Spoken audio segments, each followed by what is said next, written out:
की स्तुति की है। भगवान प्रसन्न हुए हैं। प्रसन्न होकर के ध्रुव जी महाराज को कहा, बेटा तुम मेरा भजन करो और भजन करते हुए तुम इस सुंदर राज्य में 36,000 वर्षों तक तुम राज्य करो और इसके लिए उसके बाद मैं तुम्हारे लिए स्पेशल एक लोक बना देता हूँ। कौन? ध्रुव लोक।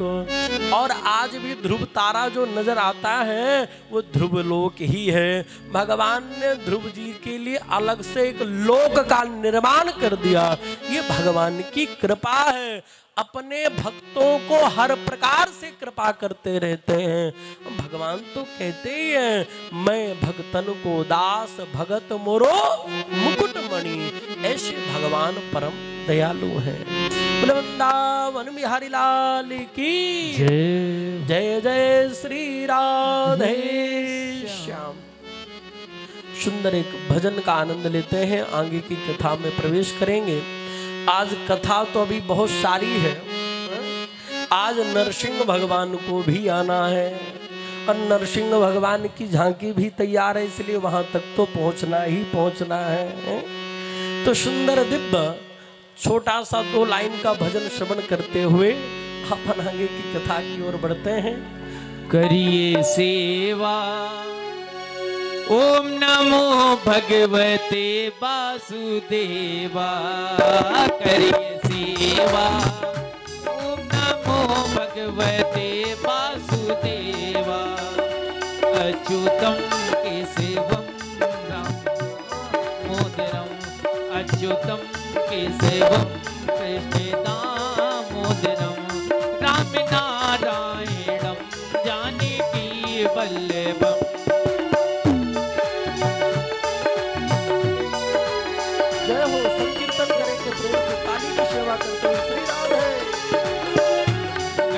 सेवा ओम नमो भगवते वासुदेवा। करिए सेवा ओम नमो भगवते वासुदेवा। कौन कहता है भगवान आते नहीं। कौन कहता है भगवान आते नहीं। तुम मीरा के जैसे भुलाते नहीं। कौन कहता है भगवान आते नहीं। तुम मीरा के जैसे बुलाते नहीं। अच्युतम केशवम कृष्ण दामोदरम। राम नारायणम जानकी वल्लभम। अच्युतम केशवम राम नारायणम।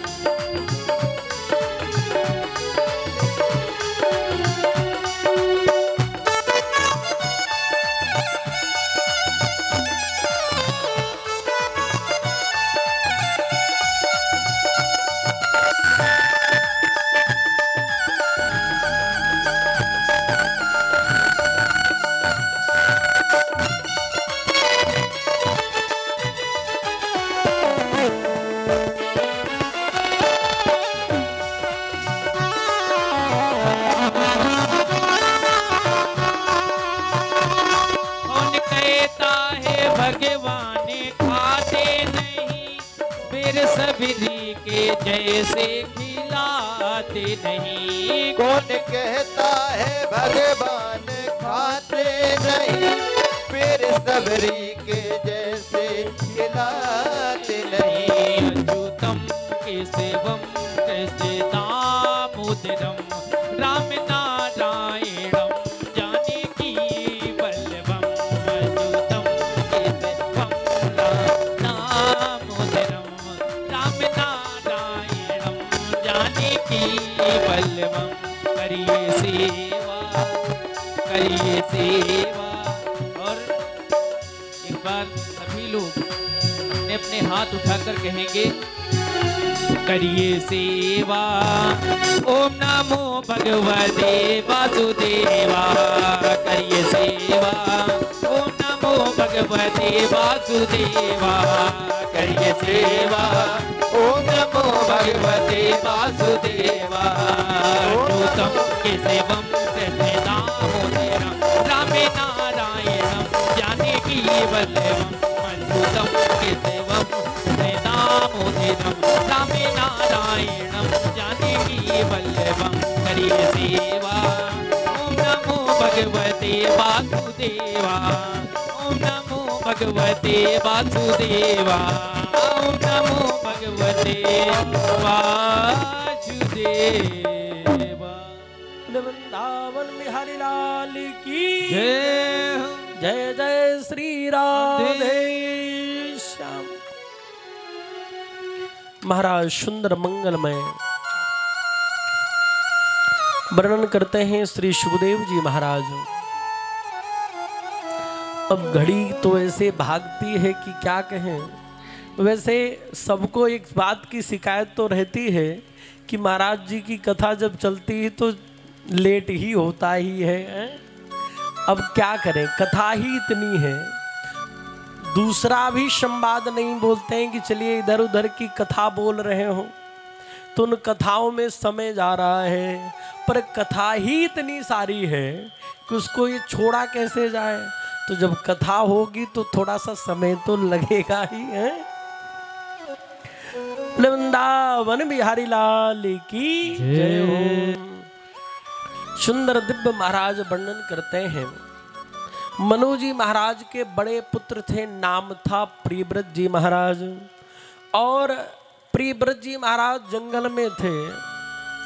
मनु जी महाराज ने समझाया और नारद जी को भेज दिया, हे नारद जी आप जाइए और समझा करके आप लाइए। तो नारद जी ने समझाया है प्रियव्रत जी को कि हे प्रियव्रत जी महाराज, आप जंगल में रहकर के भगवान की प्राप्ति तो कर रहे हैं, पर आप कहते हो कि मैं माया से अलग हूँ।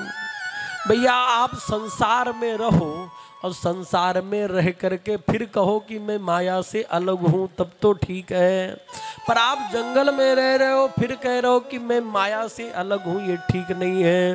बात समझ में आ गई। प्रियव्रत जी महाराज वापस आए हैं और आकर के सुंदर दिव्य महाराज प्रियव्रत जी महाराज का ऊर्जस्वती नाम की विश्वकर्मा की पुत्री थी। महाराज विश्वकर्मा प्रजापति की कन्या नाम था बरहिष्मती। बरहिष्मती के साथ में भगवान सुंदर प्रियव्रत जी महाराज का जो है तो सुंदर विवाह संपन्न होता है। प्रियव्रत का मतलब ही है जिसका सुंदर व्रत हो, जिसके सुंदर मन में प्रतिज्ञा हो, वही व्रत है। हम लोग कैसा व्रत रहते हैं, महाराज आज तो व्रत है, भैया आज सुबह भी व्रत है, इस कारण से चलो ले आओ थोड़ा सा फल पा ही लेते हैं। दोपहर हुआ, आज तो व्रत है, थोड़ा सा ज़्यादा सा कुछ नहीं, बस 1-2 गिलास दूध और क्या बोले थोड़ा सा ये बना लेते हैं, बस थोड़ा थोड़ा ही बनाना है, ज़्यादा कुछ नहीं बनाना है। शाम हुई फिर महाराज आज व्रत है, थोड़ा सा ज़्यादा नहीं, बस 1 गिलास दूध और कुछ और बना लेंगे हैं। बोले महाराज व्रत का मतलब होता है सुंदर प्रतिज्ञा। आप अपने जीवन में एक प्रतिज्ञा कर लो कि आज से हम ये कार्य नहीं करेंगे। मद द्वेष ईर्षा ये जो भी है इन सब को आप छोड़ दो, तो समझ लेना क्रोध को छोड़ दो। है हमें तो हर बात में, व्यक्ति को हर बात में क्रोध ही आया जा रहा है। क्रोध छोड़ दीजिए, लोभ छोड़ दीजिए, संसार मोह छोड़ दीजिए। क्योंकि देखिए 4 पुरुषार्थ हैं, धर्म अर्थ काम मोक्ष। तो इन दूसरे को एक दूसरे से जोड़ दीजिए। अर्थ आए, पर आजकल सबसे पहले लोग अर्थ फिर धर्म को प्रधानता दे रहे हैं। पर शास्त्र कहता है पहले धर्म। अर्थ कैसा है, बोले अर्थ धर्म पूर्वक अर्थ आना चाहिए। ऐसा नहीं कि जहां से आए वहां से आ जाए, ऐसा नहीं। बोले अर्थ कहां से आए, बोले धर्म पूर्वक अर्थ होना चाहिए। तो धर्म को अर्थ से जोड़ दीजिए और काम को मोक्ष से जोड़ दीजिए। तो कामना कौन सी हो, बोले मोक्ष की कामना हो, और जो जीवन यापन के लिए अर्थ आए वो धर्म पूर्वक आए। तो दोनों 4 पुरुषार्थ चारों हो गए। अर्थ को धर्म को अर्थ से और कामना मन में क्या हो, बोले मोक्ष की कामना हो। तो धर्म अर्थ काम मोक्ष चारों पुरुषार्थ हो गए हैं। यही सुंदर व्रत ही प्रिय व्रत है। और इनका विवाह हुआ बरहिष्मती के साथ में। इनके चलकर के आगे महाराज 9 पुत्र हुए और आगे चलकर 10 पुत्र हुए और एक कन्या हुई, ऊर्जस्वती नाम की कन्या हुई। अग्निध्र, इत्मजिब, यज्ञबाहु, महावीर, हिरण्यरेता, धृतपृष्ठ, श्रवण, मेधा, तिथिर, इस प्रकार से 10 पुत्र हुए। और प्रियव्रत जी महाराज के आगे वंश परंपरा में महाराज प्रियव्रत जी के पुत्र अग्निध्र हुए। अग्निध्र का विवाह पूर्वाचित्री अप्सरा के साथ में हुआ। इनके 9 पुत्र हुए। अग्निध्र के महाराज आगे चलकर के नाभि हुए, नाभि के ऋषभदेव हुए और ऋषभदेव महाराज के 100 पुत्र हुए।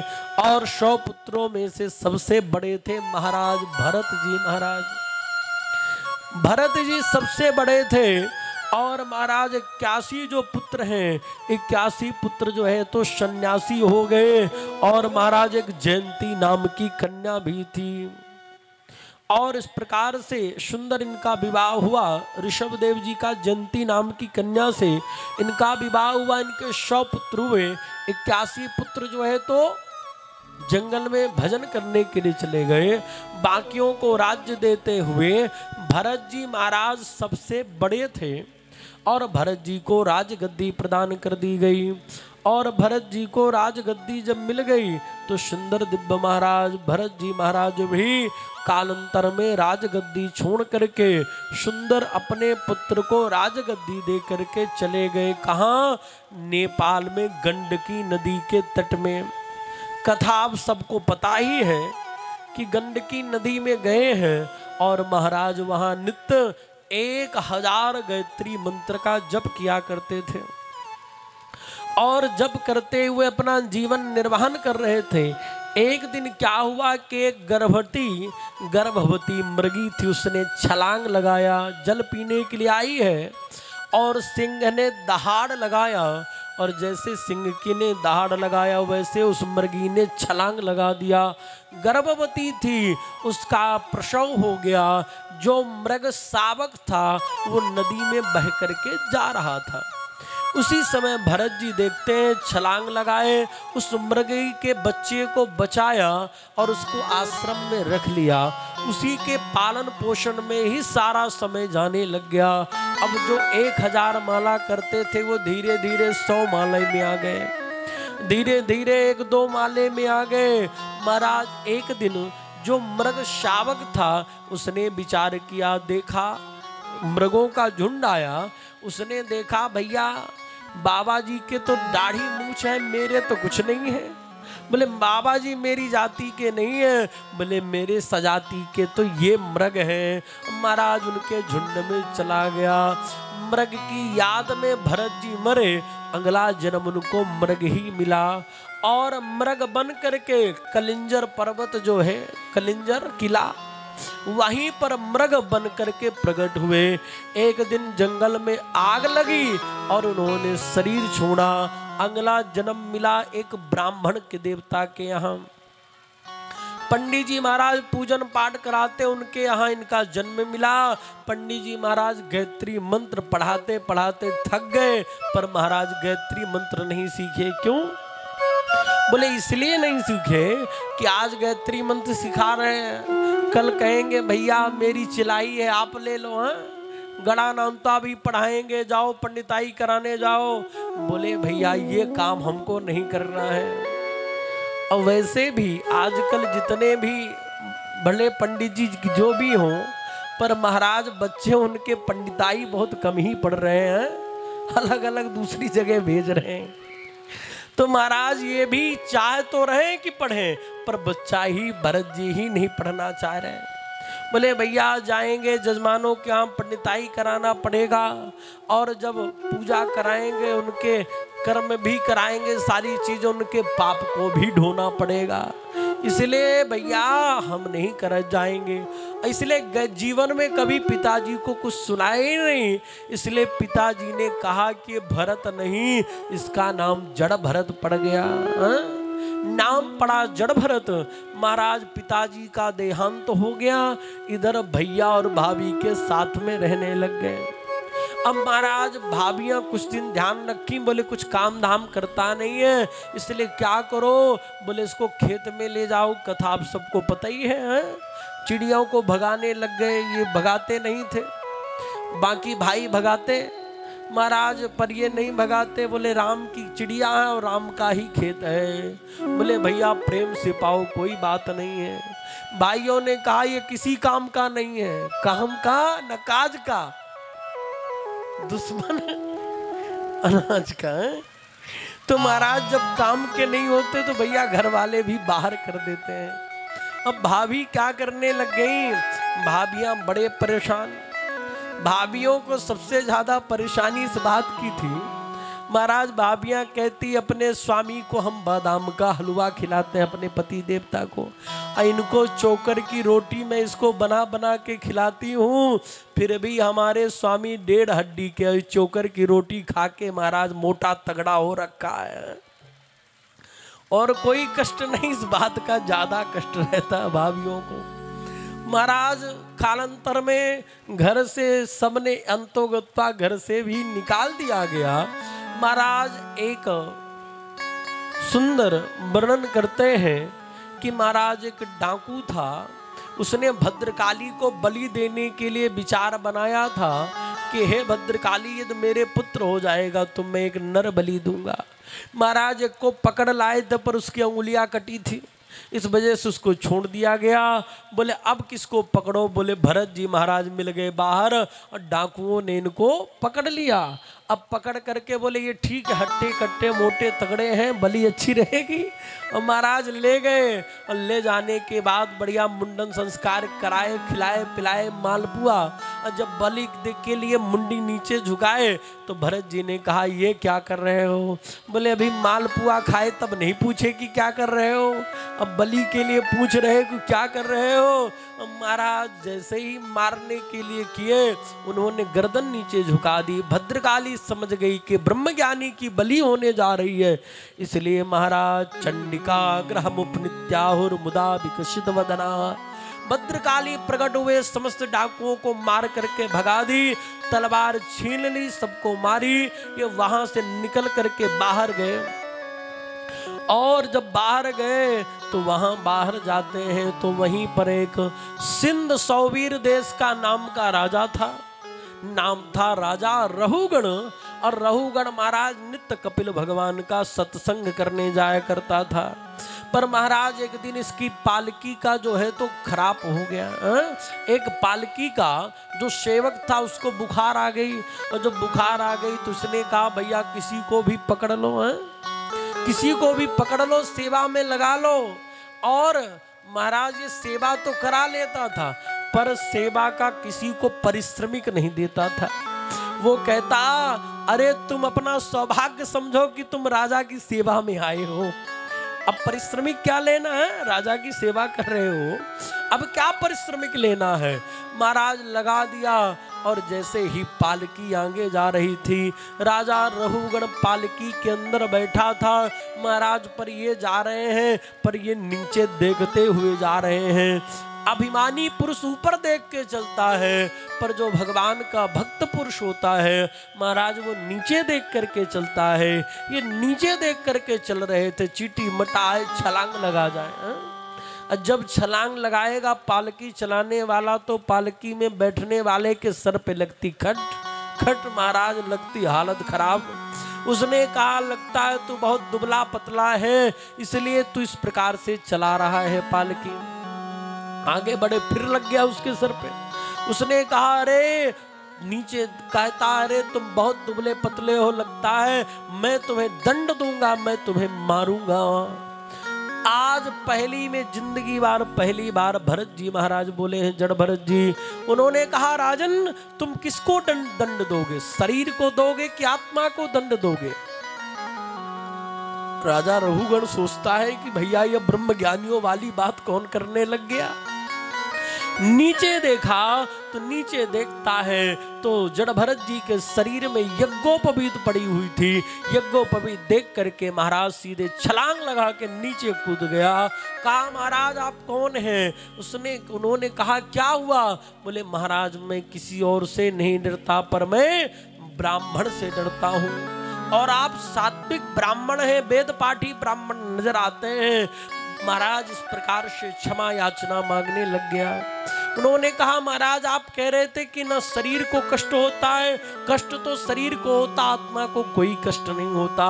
तो उसने एक उदाहरण दिया, अको विदह को विदवादवादन वदस्यथो नात विदह वरिष्ठा न सूर्यो ही व्यवहार मेनम तत्तामर्षेण सहा मनंती। महाराज वर्णन करते हैं सुखदेव जी, उसने कहा वो राजा रहुगण तर्क देता है कि भैया जिस प्रकार से एक बटलोई ली जाए, बटलोई में पानी डाला जाए, पानी में चावल डाल करके उसमें आग लगा दी जाए, तो जब नीचे चूल्हे में चढ़ा दिया गया तो चूल्हे में आग लगी तो आग से बटलोई गर्म हुई, बटलोई से पानी गर्म हुआ, पानी से चावल पक गया। उसी प्रकार से जब शरीर को दंड दिया जाएगा तो स्वाभाविक है कि उसी प्रकार से आत्मा को भी तो कष्ट होगा। उन्होंने कहा भैया जड़ और चैतन्य की दोनों की अवस्थाएं अलग अलग हैं। जैसे बोले वो सारे नियम जड़ पदार्थ के हैं, पर शरीर कैसा है? शरीर तो चैतन्य है, और शरीर जब चैतन्य है तो महाराज कोई भी डॉक्टर इतने बार अभी हार्ट का भी ऑपरेशन किया होगा पर उसको कहीं आज तक आत्मा नजर नहीं आई होगी, क्योंकि आत्मा तो वायु स्वरूप में है, और वायु स्वरूप में ही आत्मा जो दिन रात चल रही है। देखिए आत्मा को कष्ट कैसे नहीं होता, समझिए भैया शरीर और आत्मा दोनों भिन्न हैं। जैसे मान लीजिए आपके कभी कभी महाराज पैर शून्य हो जाता है, तो पैर में कितना भी मारो कितना भी कुछ करो पर पैर में दर्द महसूस नहीं होता। तो यदि शरीर से उस शरीर से आत्मा जुड़ी होती तो पैर में मारते तो आत्मा को भी कष्ट होता। तो इसका मतलब जब शरीर शून्य हो जाता है फिर दर्द क्यों नहीं होता? इसका मतलब सीधा सा है कि शरीर और आत्मा दोनों भिन्न भिन्न है। कष्ट शरीर को होता है, जितने भी कष्ट होंगे वो सब शरीर को होंगे, क्योंकि आत्मा कैसे है?